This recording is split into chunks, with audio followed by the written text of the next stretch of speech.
थे, ओखला में आए थे। मेरी राजनीतिक शुरुआत ही ओखला से हुई थी।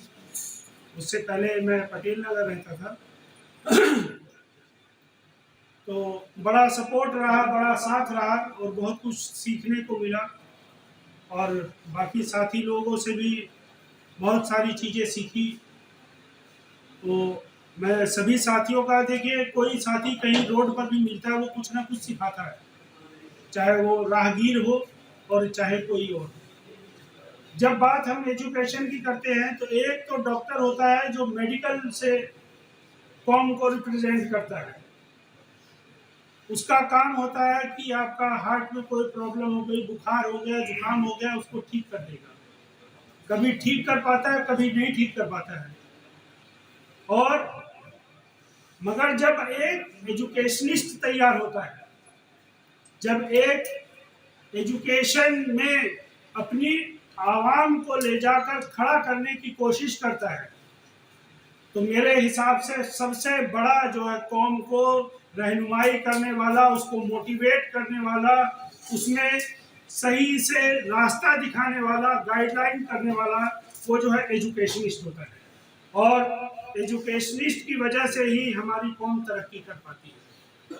तो बहुत ज़रूरत है कि डॉक्टर तो बना रहे हैं, मगर डॉक्टर भी तभी बनेंगे जब हमारे बीच में एजुकेशनिस्ट आएंगे। भाई माँ बाप पढ़े होंगे, वालिदैन पढ़े होंगे, उसका सराउंडिंग ऐसा होगा तो शायद हम बेटर एजुकेशन ला पाएंगे।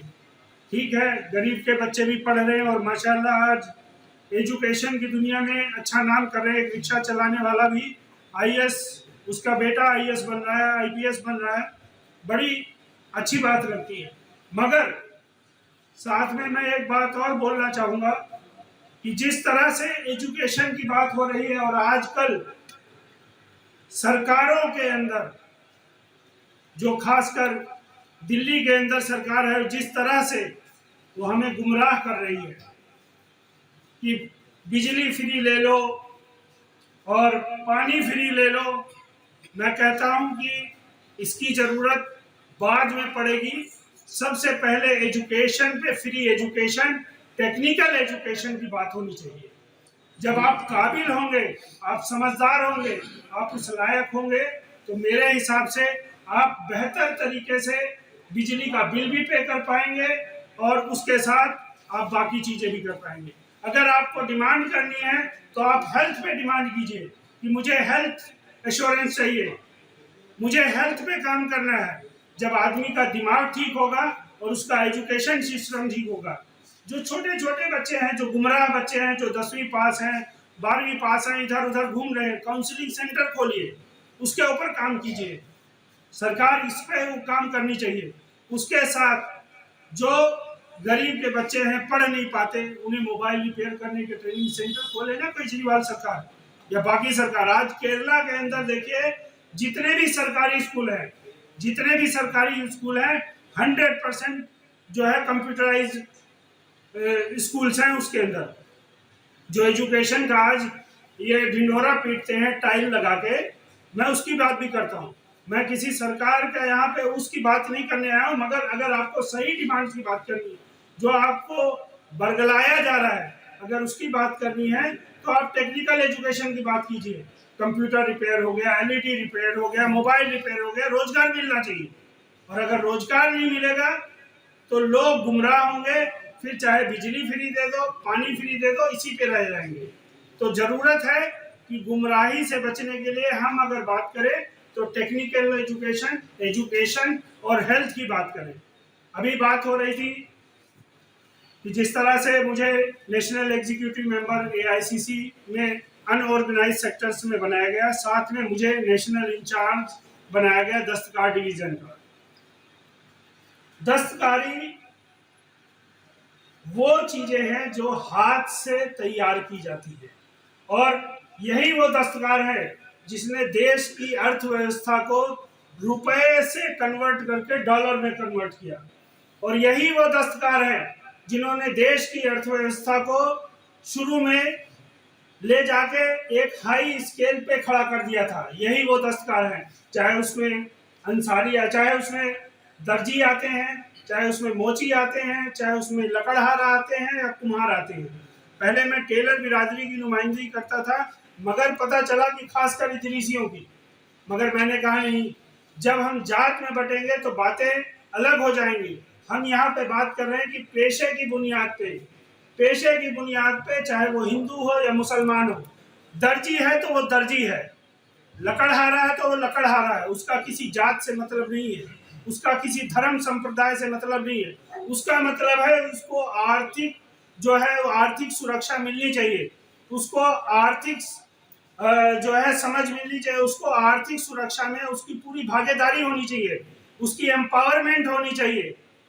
उसको ये नहीं कहा जाना चाहिए कि ये मुसलमान दर्जी है, इसका जो है आर्थिक नहीं हम करेंगे, आर्थिक उसकी डेवलपमेंट नहीं करेंगे। हम उसकी डेवलपमेंट, आर्थिक डेवलपमेंट इस पेशे पे, इस बुनियाद पे करेंगे कि वो पैसे की बुनियाद से मजदूर है, पैसे की बुनियाद से वो पिछड़ा हुआ है, चाहे उसको टेक्निकल एजुकेशन दिलानी है, चाहे उसको जो है हेल्थ इंश्योरेंस दिलवानी है या हेल्थ पे काम करना है, ये उसका कॉन्स्टिट्यूशनल राइट्स है।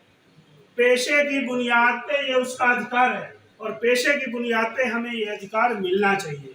तो जब हम देश के अंदर धर्म और जाति की बात ना करके पेशे की बात करेंगे तो हम शायद बहुत जल्दी देश के अंदर एक ऐसे समाज का निर्माण करेंगे जो कि आने वाले वक्तों में ये जो जाति और धर्म की लड़ाई लड़ रहे हैं, इनको हम पीछे पिछाड़ के कहीं एक बेहतर समाज, बेहतर भारत, बेहतर जामिया, बेहतर ओखला, बेहतर दिल्ली की बात कर पाएंगे। और साथ में मैं एक और बात बोलना चाहूँगा कि जहाँ पे दस्तकारी की बात आती है, जो भी लोग दस्तकार हैं उनके बच्चों के लिए मेरा बड़ा शुरू से रहा है कि दस्तकार आयोग बनना चाहिए। दस्तकार आयोग में चाहे वो राज्य स्तर पे हो या केंद्र स्तर पे हो, हम उसकी बात करते हैं, और उसमें टेक्निकल एजुकेशन बच्चों को फ्री दी जाए और उनके साथ जो उनकी फैमिली है उनको हेल्थ इंश्योरेंस दी जाए। मैं इसकी बात करता हूँ। इसी के साथ मैं बहुत शुक्रगुजार हूँ जोहा भाई का और मेरे छोटे भाई हिदायतुल्लाह जेंटल का। छोटा भाई ये हमेशा पॉलिटिकली एक्टिव रहा और मैं इनकी काविशें और कोशिशें आज से नहीं देख रहा हूँ। कोरोना काल से पहले से और कोरोना काल के बीच में, चाहे वो रसोई चलाने की बात हो, चाहे वो लोगों को हेल्थ की बात हो, चाहे उनको राशन बांटने की बात हो, किसी तरह की बात हो, एक आदमी होता है कि पॉलिटिकल मौसम के अंदर आ रहा है तो वो पॉलिटिकल मौसम के बीच में अपने झंडा और डंडा लेके उठ जाता है। वो सोशल एक्टिविस्ट नहीं है, वो केवल आपके वोटों को खरीदना चाहता है, आपको इमोशनल ब्लैकमेल करके आपके वोटों को लेना चाहता है। ऐसे लोगों से बचिए। ये वही शख्स है, मेरे हिसाब से ओखला के अंदर इसी शख्स ने इतिहास कायम किया है और इंशाअल्लाह ये आगे नहीं रहेगा। जिस तरह से ओखला के अंदर कुर्बानी का मलबा मेरे छोटे भाई ने उठाया, मुझे अपने ऊपर फख्र होता है कि कम से कम मेरा छोटा भाई ये काम आज कर रहा है। और ये बात मैं यहाँ नहीं, ये आईसीसी में भी बोलता हूँ और जहाँ मिलते हैं वहाँ पर मैं इस बात को बोलता हूँ।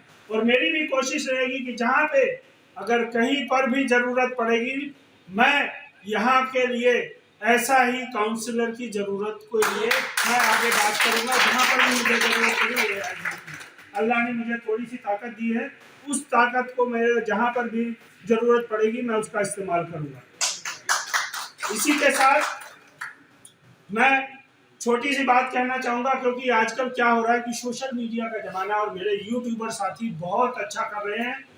वो जितना अच्छा कर रहे हैं मेरे हिसाब से आज तो मीडिया बिका हुआ है और वो कोई काम नहीं कर रहा है।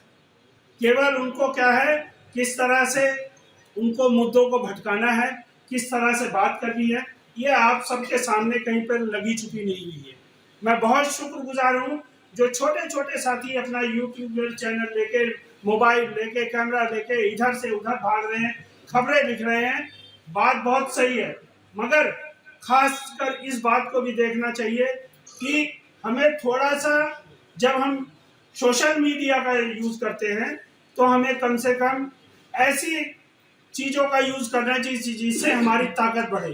खासकर अगर देश के अंदर आवाज़ उठानी है तो सबसे पहले मैं सभी साथियों को, जो पढ़े लिखे हैं, जो अनपढ़ हैं, वो अपने बच्चों से बोले ट्विटर अकाउंट बनवाइए।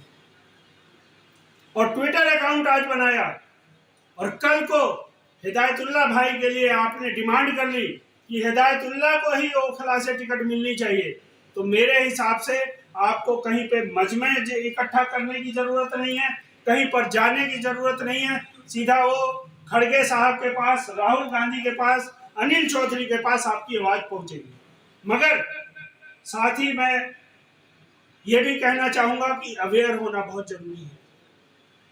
आजकल लोग कर क्या रहे हैं और हो क्या रहा है। मैंने अभी 2 दिन पहले ट्वीट किया था और एक शेर लिखा था जो मेरा अपना शेर है। देश चलता नहीं है, केवल मचलता है। देश चलता नहीं, केवल मचलता है। मुद्दा हल नहीं होता, सिर्फ टीवी पे उछलता है। देश चलता नहीं, केवल मचलता है। मुद्दा हल नहीं होता, सिर्फ टीवी पे उछलता है। जंग मैदान पर नहीं। पहले तो हम लोग करते थे नारेबाजी, आजकल तो बड़ा रिस्ट्रिक्शन लगाई हुई है। तो जंग मैदान पर नहीं, सोशल मीडिया पे जारी है। आजकल सोशल मीडिया पे लिख के सोचते हैं कि बस हमने काम कर लिया। तो जंग मैदान पर नहीं, सोशल मीडिया पे जारी है। तभी बेरोजगारी, अर्थव्यवस्था और शिक्षा का स्तर गिरता है। जब तक हम अपनी बात को ताकत के साथ नहीं रखेंगे, हम लोग कामयाब नहीं होंगे।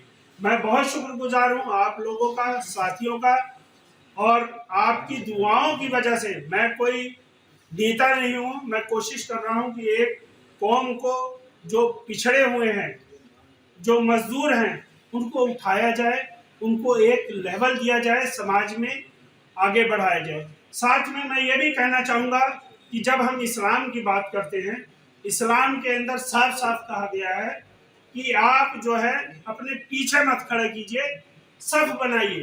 तो मैं हर उस साथी का इस्तकबाल करूंगा और मैं कोशिश करूंगा कि सफ के साथ, मैं अगर राजनीति में भी कहीं उतरना होगा तो मैं अपने साथ में खड़ा करने की कोशिश करूंगा, पीछे नहीं। सियासी तकदीर यूट्यूब चैनल को सब्सक्राइब करें और बेल आइकन पर क्लिक करें ताकि आपको सबसे पहले खबरें मिलती रहें।